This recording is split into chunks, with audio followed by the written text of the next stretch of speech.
The Port of Kingston, birthed in the Great Natural Harbour, the seventh largest in the world, continues to be an economic magnet on the global sphere. The port has been the hub of trade through several periods of development, from as far back as the 16th century.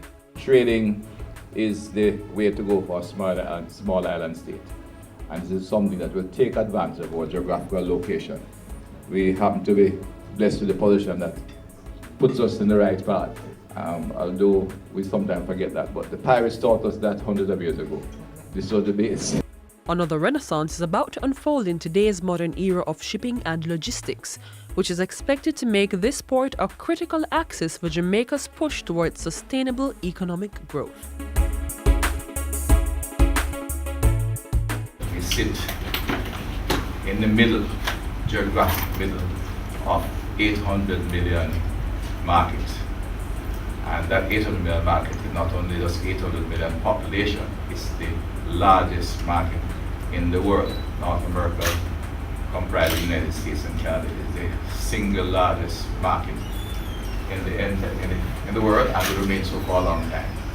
We therefore have a very strategic advantage in terms of positioning where the Kingston container terminal will become the logistics center of the Caribbean region. In July 2016, Kingston Freeport Terminal Limited, KFTL, took over operations of the Kingston Container Terminal, KCT, under a 30-year concession agreement.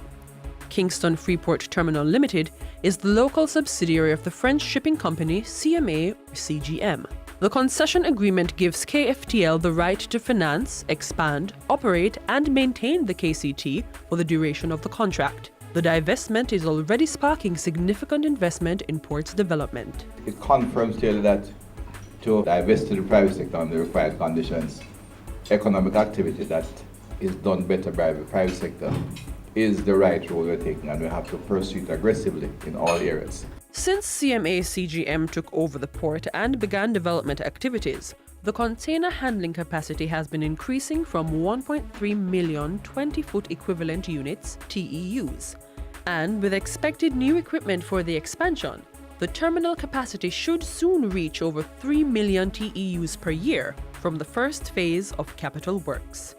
New, larger and more efficient ship-to-shore cranes with more container handling capacity is to be installed by the concessionaires, along with other critical works. When we get to 5 million TEU, we will be a major player, and that's when you begin to get all the spin-off, and that's what we'd like to get. We are confident that CMA-CGM, with the support of the institutions of government that they require, will get there, and you'll see a very dynamic economic activity around the Kingston port and in fact in the entire capital city.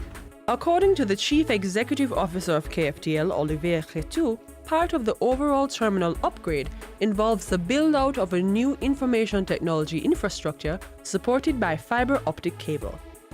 You know, KFTL, Kingston Freeport Terminal Limited, we are competing with Panama, Caenwood, Cartagena, and other hubs in the region.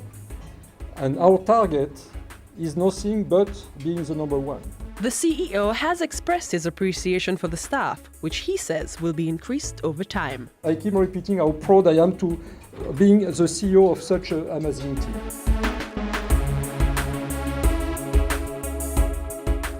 Work is progressing on the dredging of the Kingston Harbour under Phase 1 of the Kingston Container Terminal KCT expansion project.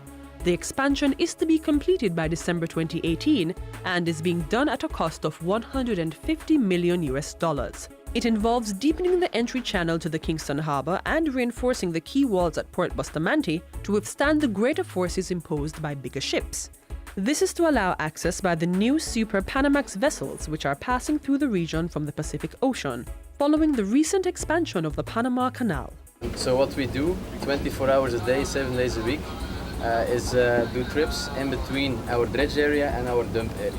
And so what you will be able to see now is that we will lower the suction tube to the bottom of the sea, and then once your drag head, which is the let's say the final point of your suction tube, once it's on the bottom of the ocean, then we start dredging again. After about 40 to 50 minutes when the hopper is full, it's time to sail the dredger to the dump area. We sail inside the port 10 nautical miles, and then once we are outside, we can increase the speed a little bit. So I think the distance is 15 miles. It's ongoing non-stop, about 8 trips, but it depends on the area. The increased volume of ships to come into port will lead to spin-off industries supporting goods customization, reassembling of goods, and light manufacturing for near-market facilities.